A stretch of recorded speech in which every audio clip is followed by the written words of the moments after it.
Good. All right. Smithfield Board of Alderman work session. It's now called to order. First item on the agenda is discussion of utility billing and shut off process.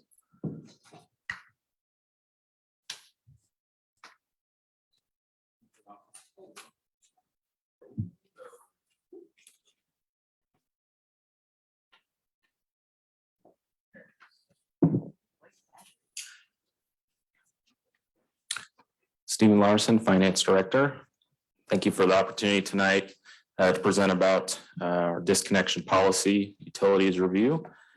If you have the staff report in front of you, you can open that. I'll kind of take us through the staff report and outline our current disconnection policy, our recommendations, and go through all those pieces for you. So just to kick this off, at the end of the February 15th, 2022 regular session, the board received a staff report regarding disconnection policy, the disconnection fee revenues that the city brings in, and other city disconnection policies.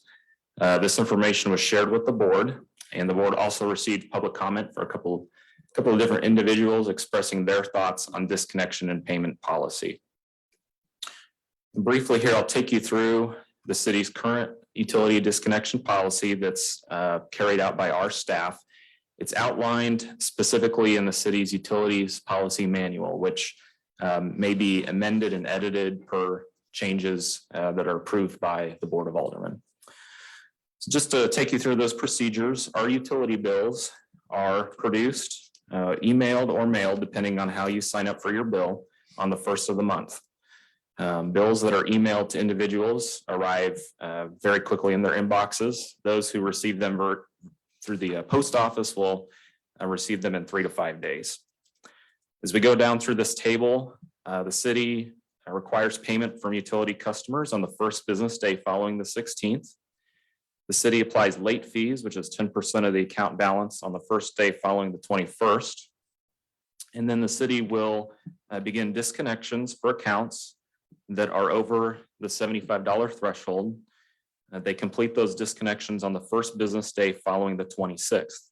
And they'll carry out this policy unless that day falls on a Friday or before a holiday closure. That way customers aren't going through the weekend or the holiday season without the utility.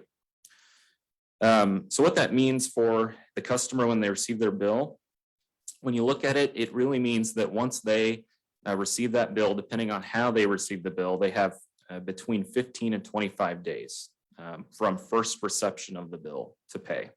It completely depends, again, on whether you're getting your bill mailed or emailed. With the mail, again, the post office controlling the mail, that speed can mean less time from when you receive your bill to when you have to pay for disconnection. So moving on from how we currently implement disconnection policy, during that February session, the board provided some comments on the utility disconnection policy and what they would like to see. And that's outlined here in these bullet points. Some of the following ideas that the aldermen showed support for included extending the time between the utility bill due date and the utility service disconnection date, increasing the disconnection threshold from $75 that triggers the disconnection, looking at reconfiguring the reconnection fee for those who are disconnected for non-payment.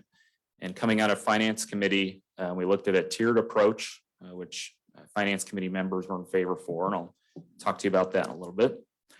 And then also from a staff perspective and getting some experiences and interactions from our finance specialists who work the front desk, creating specific exceptions to the disconnect policy and outlining those in the policy manual so that we have some specific scenarios that we'll adhere to when we would assess a disconnection fee.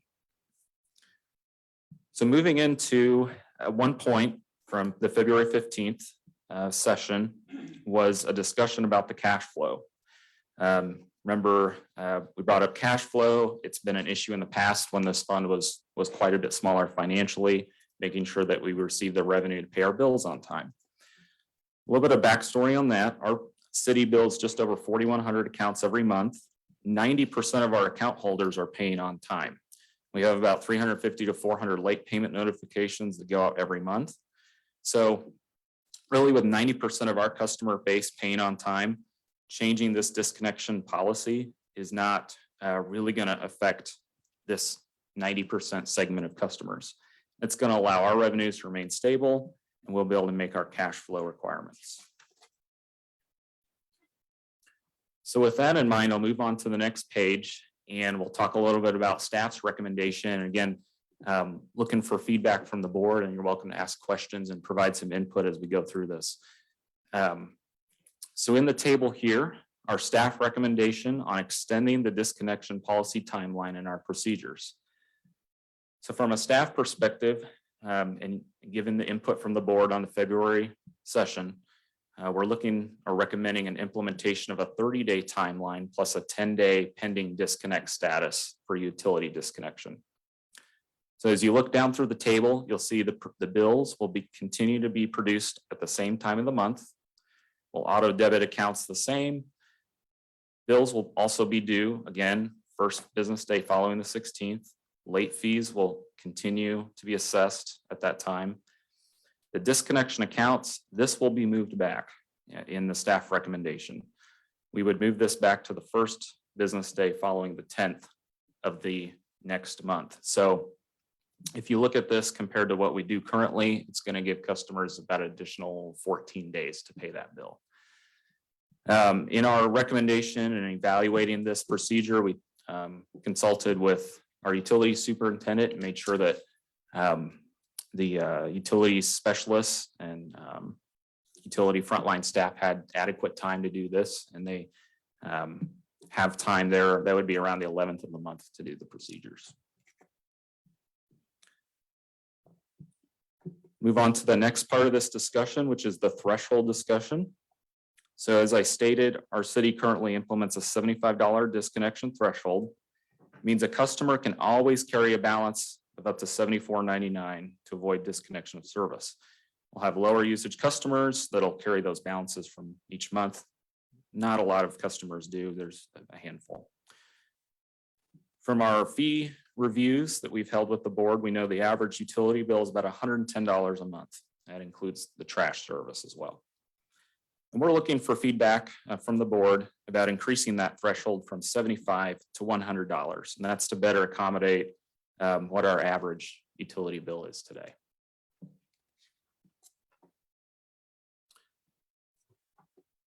Next part of the staff report I'll remove in is staff's recommendation on the reconnection charge for those who are disconnected for non-payment. And this, what I would call a scaling charge, kind of came out of finance committee. There was some particular liking for implementing this charge, and again, looking for your feedback and your thoughts on this. Back in the February 15th staff report, we did some research on what other communities did for disconnection. And one community in particular, Weston, Missouri, has a very unique disconnection policy. It's what would be called a scaled disconnection charge. And on the table here, the charges are outlined. For first time disconnects, there would be a $0 reconnection charge. For those who would be disconnected a second time, we would assess the $50 reconnection charge that's currently in place. For those that would be disconnected a third time or more, it would be a $100 reconnection charge. It is a unique disconnection reconnection philosophy. It does put an emphasis on lessening the financial burden for those who have their first disconnect. Idea is to really get customers to pay those bills on time. The other part of this recommendation, and we're still evaluating this with ENCODE and looking at our ability to do this particular piece, is to introduce a clean slate 3-year reset. So every 3 years, we would reset this and give everyone a clean slate after 3 years. Therefore, if you're disconnected 2 times in the 3 years, when the 3-year passes, your tally goes back to 0 and you start all over again. We talked a little bit about with Weston about how that worked. It was performed manually. They have just quite a bit few less customers than Smithville, about 800 accounts in Weston. So we are continuing to work through that and make sure that we can do that in the system. The system has the capability to split up zones and assign reconnections to the number of times you've been disconnected. Just continuing to evaluate that and make sure it works. Any questions or feedback from the board at this point?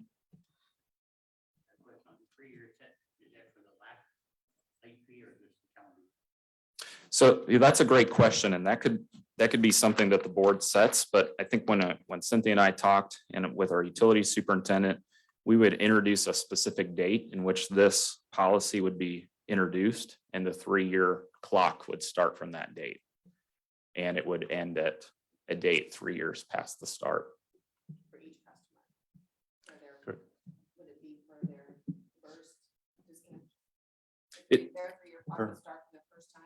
No, I think the idea was to start the 3-year clock on a date when this policy goes to an effect. So everyone would be on the same 3-year calendar. Right, because I think it would get a little confusing to have that, and it would take some time for our front desk staff to explain that to everybody. It'd be easier to have a consistent policy. And that's really kind of a limitation of our finance system too, of making sure that everyone is on the same one as opposed to being able to set one more parameter. Is it going to be easy for us to track?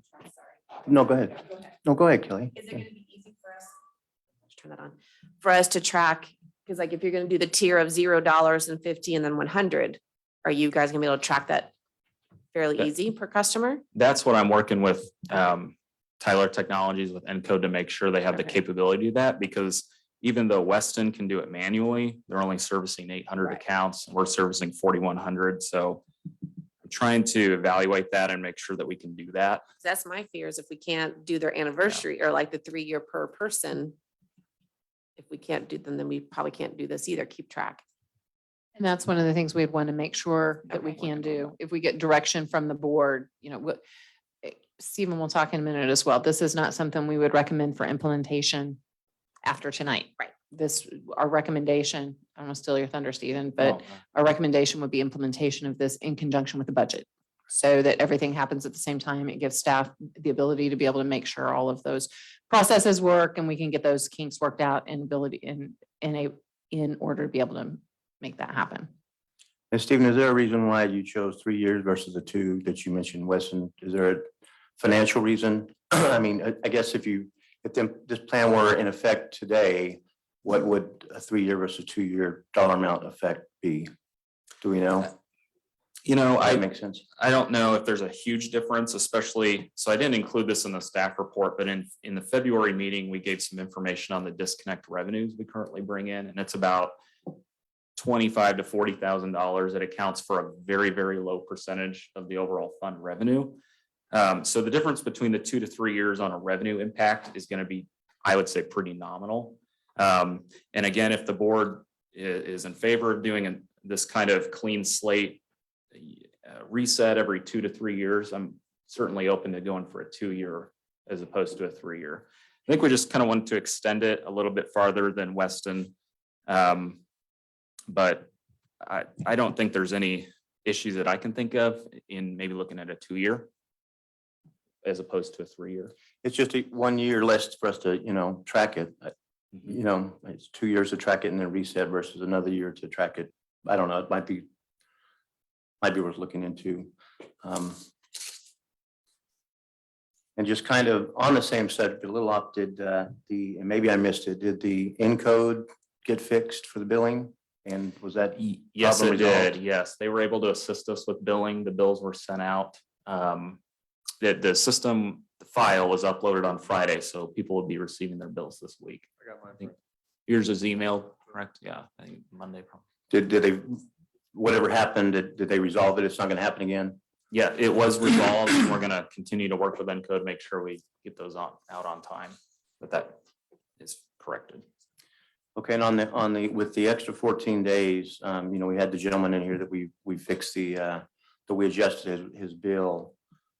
What impact if this would have been in effect, would this have had on his bill? Do you know? Would it have been resolved before he even made it here? I do think it would have been resolved. That check that was produced when he went to pay his bill was received shortly after the current policy, the day that we do disconnects. Okay. So by allowing for that additional 14 days, I think that check would have arrived a couple days after disconnect. It certainly wouldn't have, his services would not have been disconnected. Okay, okay, thank you. I guess a quick question. So back to the fresh start or whatever we're calling it. So does this mean we're gonna set a date when this is when the clock starts? Does this mean if someone has a disconnect like 2.5 years after that date? Does that mean that they only have to wait 6 months before the clock resets again, or are they Yeah. gonna keep? Yeah, I No, don't, that would be the right, yes. yeah, I don't you'd know have if I to- like that. That doesn't, I don't see that as making sense to me. Okay. I mean, I think It- we it gotta is- figure out a way to do a rolling calendar. Okay. I mean, it's, It is a unique policy. You know, again, in our research that we looked at it, Weston was one of the only cities that had a tiered approach. A lot of cities will just have a reconnection charge. yeah, I mean, I don't know if we want to talk in the weeds right now or wait till the end of your presentation, but yeah, I'm kind of not even liking that tiered approach either, so. But I don't know if we want to wait. I After think, the I presentation. think I'm with you, John, as far as setting the date, right? I also think it's a good idea, though, to have the first striking at somebody say, hey, we're giving you a break here, but it's not gonna happen again, right? Yeah, I agree. That's- Something could happen, you know what I mean? I don't know. I agree. I agree. A first strike should probably be free, but anything after that is a disconnect fee. You're just saying get rid of the clock, Get rid, well, I mean, unless the software can do a rolling calendar. yeah. I mean, Having we- staff do that and track it would be a nightmare. Sure. yeah. It's, My thought process is a repeat offender is gonna be a repeat offender. And let them pay the extra. that's what I mean. I just don't know if they should get a clean start. Can I clarify, if we're talking about this, I guess to Alderman Chevalier's question, one, do we want to do something that would create a tiered system? Are you supportive of that? And then what I hear from Alderman Chevalier is if we do something that's tiered, you get one free pass. Anything after that is at the 50. And do you agree with then scaling it up to 100 after the second? And then after the second in perpetuity? Is that what I'm hearing? Yeah, I mean, That's what my. yeah, you get a 0, freebie. 50, 100 forever. Yes. My thoughts are actually 0, 100. Oh, So that's kind of where I'm at on that.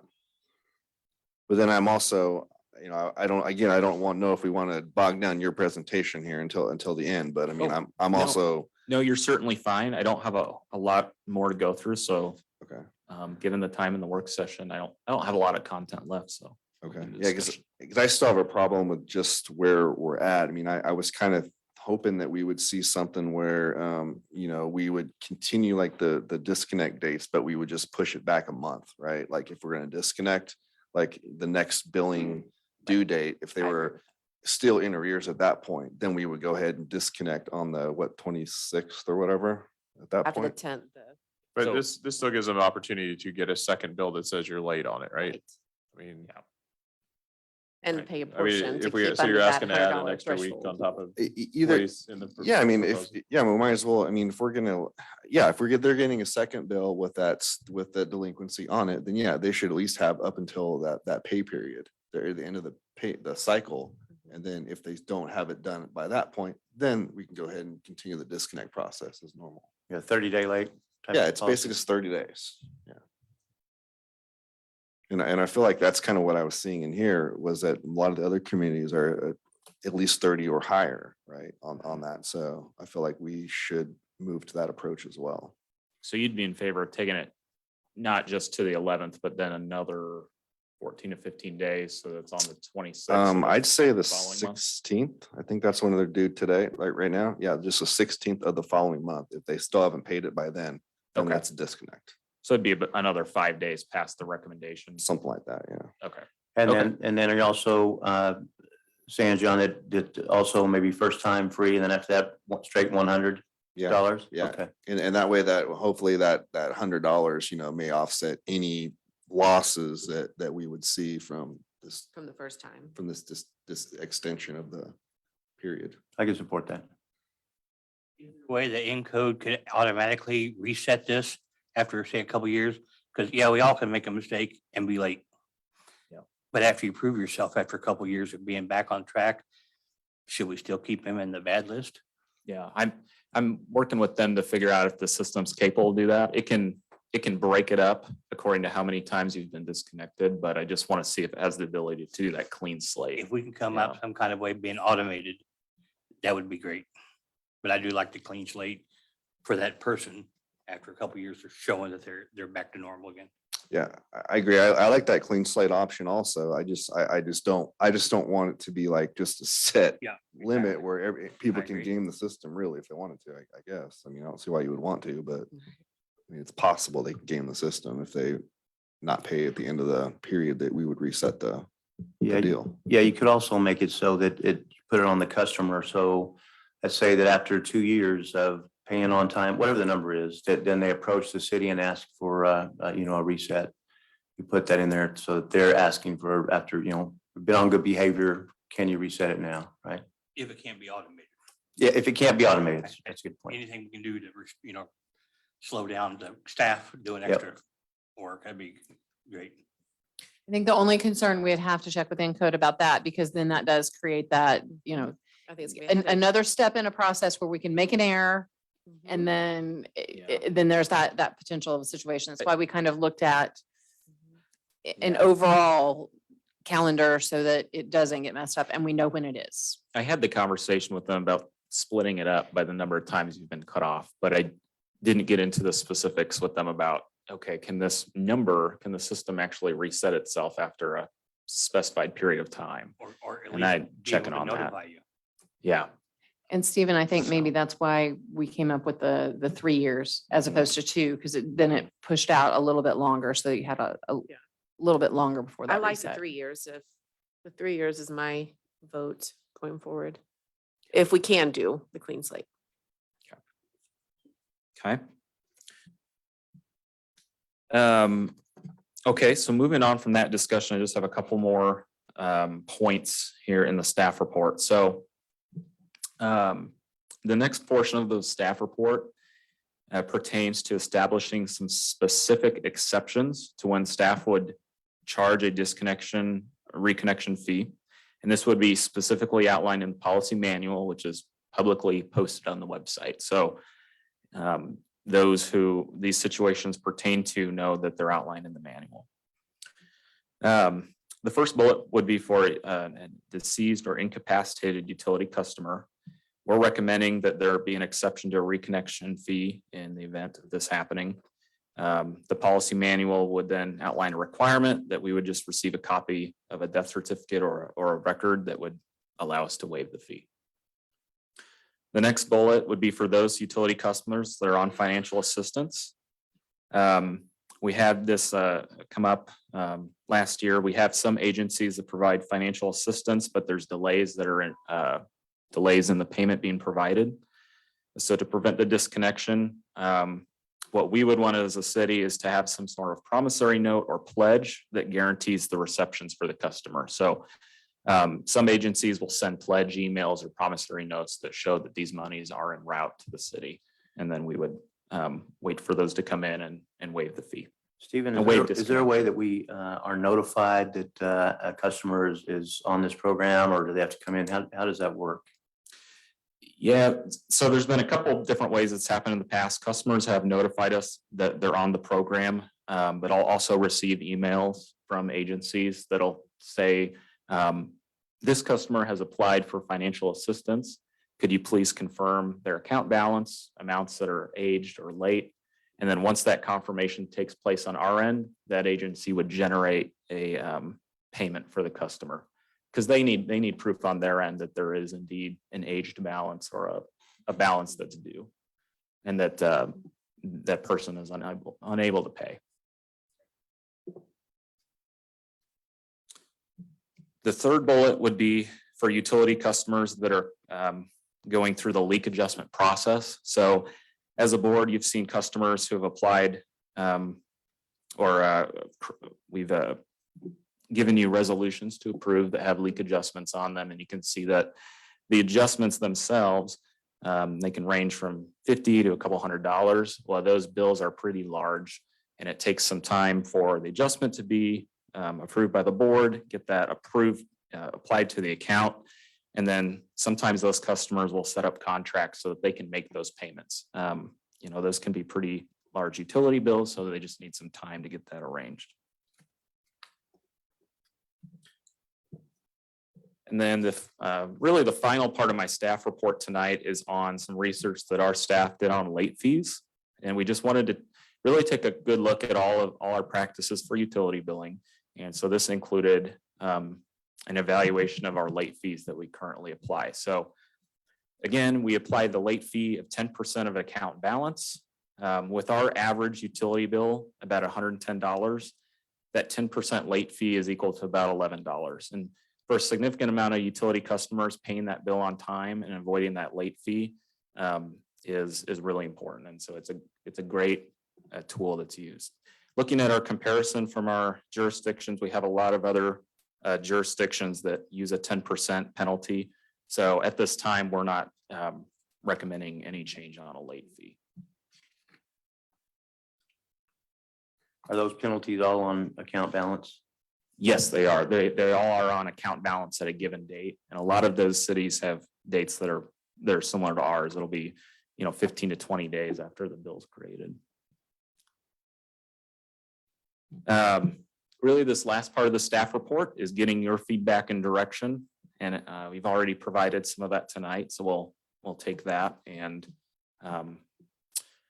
start to work with that.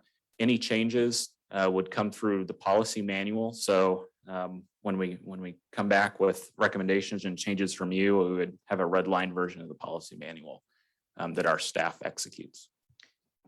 Stephen, what I'd like to do though is make sure that we have direction from the board as how they want us to proceed to move forward.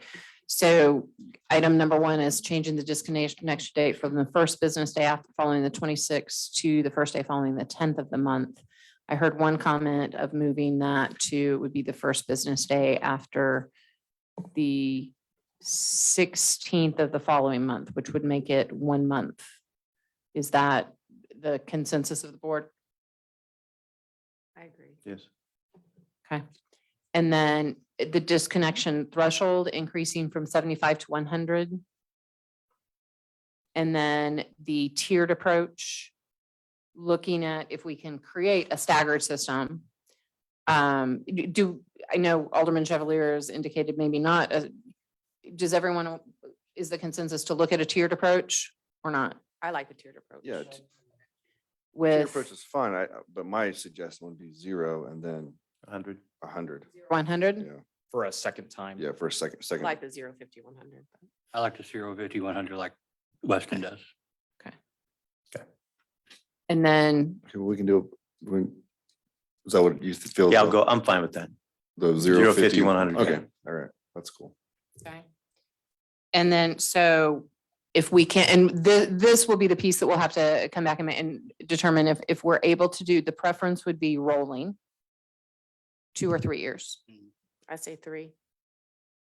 3, okay. I think Is that the time at which the account begins? Is that, the restart of the rolling. okay. I'd say it's 3 if we can roll it. And if we go 3 tier, if we go 2 tier and cannot, I'd say 2 years. But I guess we wait to see what the system can do, right? Yeah, I'll have that conversation with them. Got a question on the threshold. When you say $100, is that water only or the total bill? That would be the total bill. So right now, the 75, that's So the threshold. That's for sewer, water, trash. That's the total account balance. So like I said in the staff report, if somebody has a bill that's $74.99, they can carry that balance through and avoid disconnection. Stephen, the only thing I'd say about that is again, our average is $110. I mean, not going to say we split the difference, but I think you suggested $100. I'd like to see it at the average. I mean, go up at 110. Okay. I disagree. I would hate to disconnect water based on a trash bill, That, even though that's not what it is, but could that be perceived that way? but that has been that is what we've done because it comes out as an entire bill. That's what we've done. Okay. It's what would they owe for. And I would agree to just up it. to the average at least. If they miss this bill and they cut off water, I mean, theoretically, they're also cutting off trash service at that point as well. I mean, is that still happening? So disconnection will occur if multiple months, if time has passed past that disconnection and that bill hasn't paid, we do reach out to GFL about that. Yeah, it's not immediately completed with the. That's not immediate though, yeah. So, yeah, I mean, I guess maybe I'm kind of in agreement with that. I mean, if we're gonna have the bill, then it should just be really focused on like the whole bill as a total versus just one portion of it. Because we're really canceling everything, so. My thought process is we're already giving them 2 months to get it paid. I feel that they could at least put $50 down to keep them under that threshold. I mean, they should be able to pay something to keep it from being completely disconnected. So I say 100. Because if they don't have, what's $10? If they don't have the money to pay the bill, what is $10 more going to help them? Like I said, it's one of those that we're splitting the difference. 100 is Right. fine. I just Right. was suggesting the average, but I see, her point. So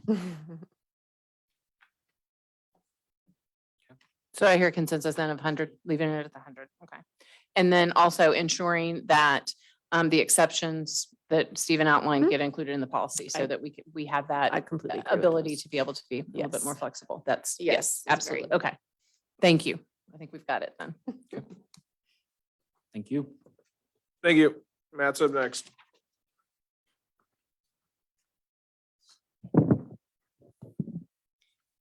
Thanks, everybody. Matt Denton, Parks and Recreation Director. I'm here to talk about the special events process. So starting in summer of 2021, special event process was transferred over to the Parks and Recreation Department.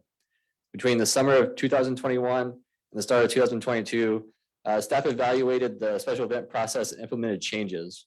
So beginning January 1st of 2021, our department changed how special event processes worked. Staff talked with other communities and took what we thought was best practice and put it into an application. Linda has printed off the application for you guys. It should be in front of you there as well. So staff would like to talk with you guys take you through the application process and discuss any recommendations you guys have to assist in board review of applications. So going through this, the first part of this is the event organizer reaches out with questions and requests information / application. This not really necessarily, they don't have to reach out to us because the application is located on our website for public access and can be downloaded and completed without staff's assistance. So if you see the application, the first 8 pages, we try to provide as much information as possible to help reduce those questions that they would need to reach out to us for. But we're more than welcome to talk with any organizer and get that together. So staff can send that information out. We let them know that before the application is turned in, it needs to be completely filled out with as much detail as possible. Once they feel it's completed, they can turn the application into city and pay the $25 application fee that was set in November of 2021. Once the application fee has been paid, staff starts the process of reviewing the application. Staff that reviewed the applications are myself, Brittany Probst, who's the recreation manager, and then Chief Lockridge. So on page 9 of that application, you'll start to see where the application starts itself, where the event organizer needs to fill out the application questions as much detail as possible. So the areas that we're looking for as staff for complete immediately are the event name, location, date, time, size, applicates information, event description, event type, detailed map, parking plan, security plan, restroom plan, cleanup plan, and any road closures, staff support needs, and will alcohol be served. Items that usually have to wait are vendors, insurance, and utility connections, and performance lists. Those are just, so a lot of these applications, especially our return applications, are turning their application in almost a year or 9 months in advance. They're not going to have all that stuff locked down, and their insurance is not going to allow them to get insurance until they have more detail on how large the event's going to be and what kind of amenities and things like that are going to be there. So if an event does not have alcohol or needs street closures, the approval is handled by the Parks and Recreation Department internally. If an event does not have alcohol but needs street closures, the approval process is handled by the Parks and Recreation Department and the Police Department. Special events that require street closures need to be approved by chief. What he is looking for is to make sure that traffic can detour around the events and then the area has no dead ends. If an event does have alcohol, road closures, or have any special requests, the approval process is handled by the Board of Aldermen. Due to state requirements, alcohol permits require city approval. Once approved, they receive a letter by staff that they can turn into the state. Large events like these that usually have alcohol, road closures, any special requests require in-person meetings with city staff before anything is brought to the board. Our goal is to make sure that all parties are on the same page and that the staff feels that they have provided all necessary information to guide the board's decision. Once the application is approved, the date does not go on the calendar until payment is received. Staff is looking for feedback from the board on the application process, and any associated fees. Before we get to that, I do want to do two more things here. So on June 21st, staff will be proposing a fee separate from the special event fee, which is $100 per day plus 200 deposits. And this will be for parades. Currently, there is no charge for parades. For parades, the organizer goes through a similar process as they are having a downtown events. The Parks and Recreation Department and Police Department need to discuss the route, road closure, and time. If the parade gets approved, they're good to host the parade. Staff feels that there should be a fee associated with the parade for the time spent, the road closures, cleanup, and police assistance during the parade. Also on June 21st, we'll be presenting 3 tiers for special events regarding road closures. The hope is to be more consistent with events regarding closing of streets downtown. Staff wants to make sure businesses have appropriate access for staff and deliveries, as well as if the streets don't need to be closed, they can remain open and traffic can flow smoothly.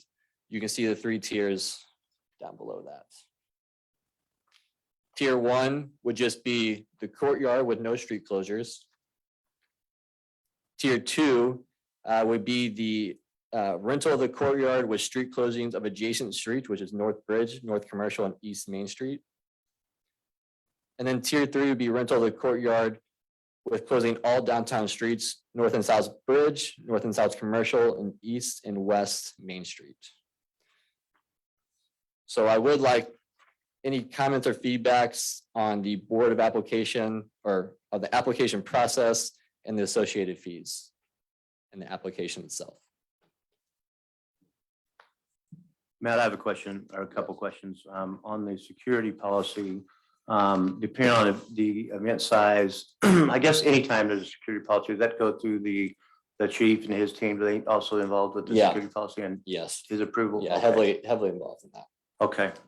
And then also the fees that you proposed, do you know what dollar amount that would bring into the Parks Recreation annually based on what we currently have? I don't know what it would totally bring it. So the new fees were new in 2021, so we're kind of still getting, those were set in November 21, so we're still working on what that would look like towards the end of this year.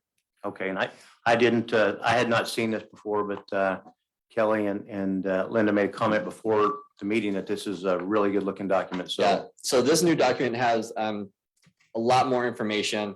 One of the issues we were running into in the previous was just incomplete applications, because not knowing what to complete and what's needed, as well as it just didn't have any information. So we were getting a lot of phone calls and emails, and the process was taking longer for event organizers and ourselves to get those through. Can you fix page 19? I'm sure Parkville would love to have block parties, but we're in Yeah. Smithville.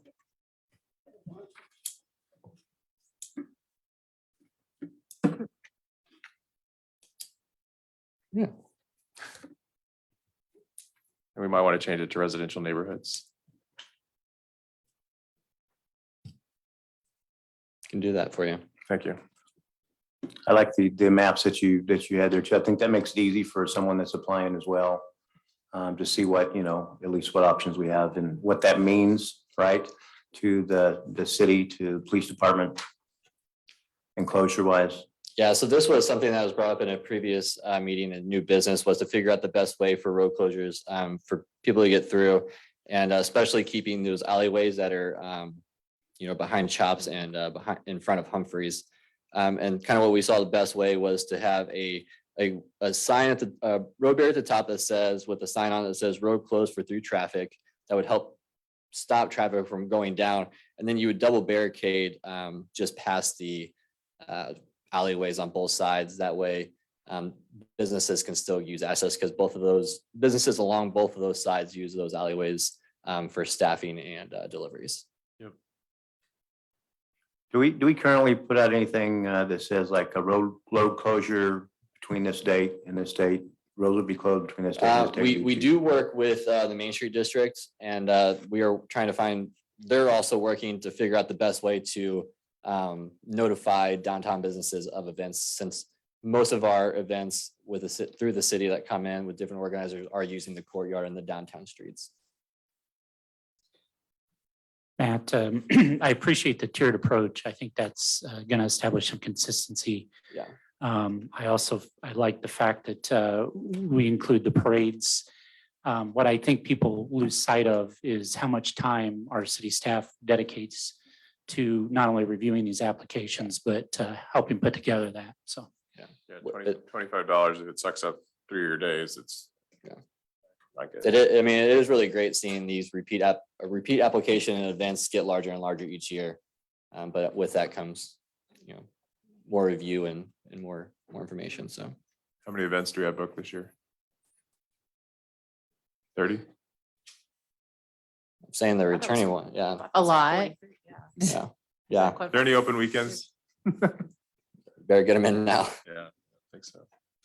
Yeah, movie night this weekend, right? Yeah, we got some this weekend. Yep. Lake Fest is next weekend, 2 weeks. Then we got Hot Summer Nights. 3 of them. 3 of them, and Festivale in the middle. So August is bookended in booked. there. August is booked as well.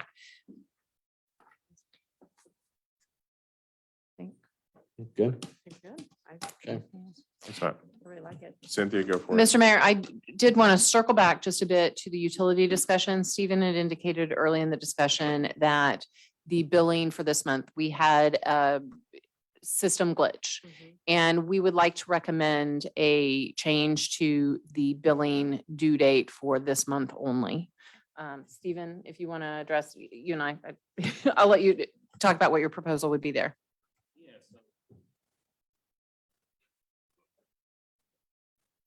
Sorry about that. Okay. So like we talked about in the staff report, we had our procedures that we do each month, and usually those bills are produced on the first of the month. And then they're received shortly thereafter, email, or a few days later on mail. The bills were produced last week, and I can't remember what the date on Friday was. I think it was the 4th, 3rd. Okay. So that's about 2 to 3 days after when they're typically produced. So just wanted to recommend pushing the due date back about 3 days. And I don't think that's going to affect the cash flow of the fund. It's just going to allow people some additional time to pay as what they normally would be. Is there any way we can put this in the policy that if something happens again in the future, which will, that you go ahead and take them days and automatically roll it over? Yeah, I think we could do that. I think we could write up a section that allows that, so that wouldn't. I mean, that way you don't have to bring it up to the board Yeah. every time in case it happened. Sure. We'll include Sure. that, yeah. Cynthia, do you need some kind of action then from us as a board, just agreement that this is something we, Direction, if we've got that consensus, we'll move forward with that. Okay. I believe. Everybody we- good with it? Yeah. Okay. All right. We'll implement that for this month. Thank Anything you. else? Thank you all. I'll entertain a motion to adjourn. Second. Anybody need a motion first? Make a motion. But we most- adjourn. Thank you. Second. Go for it now with your second. Here's my second. Thank you. All those in favor of adjourning, say aye. Aye. Aye. All opposed, say no. Stand adjourned for 5 minutes.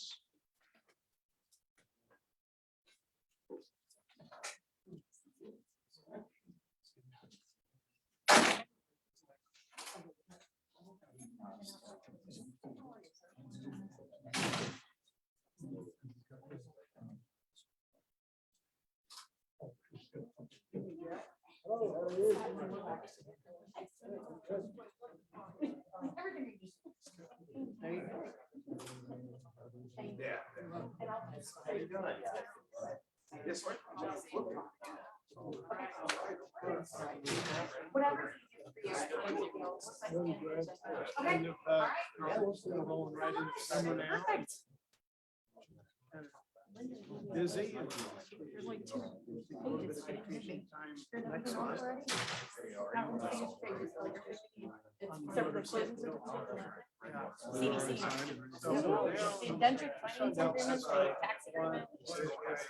No, it was all just Drafts.